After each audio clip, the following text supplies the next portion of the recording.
Hi ha una manera molt antiga de robar terra, i no és amb una excavadora, és cada any un pam. Un pam un any, un pam un altre, i al cap de 10 anys ja has mogut la valla uns quants metres. Poses una tanca i vinga, si cola, cola.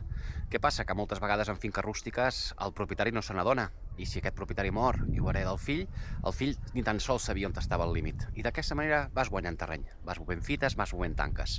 Això ja els hi passava als romans fa més de 2.000 anys, i ho solucionaven amb una acció que se'n deia Rei Vindicato, l'acció reivindicatòria que tenim avui en dia.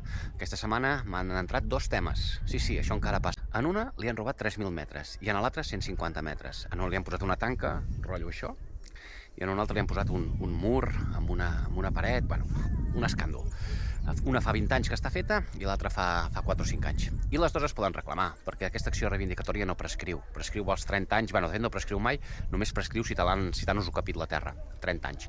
O sigui que els hi fotrem un bon requeriment perquè partin les tanques i la paret, i si no, doncs al jutjat. Ho tenim bé perquè tenim el cadastre, tenim la propietat, el registre de la propietat, tenim el topògraf, o sigui que es preparin, hi haurà guerra.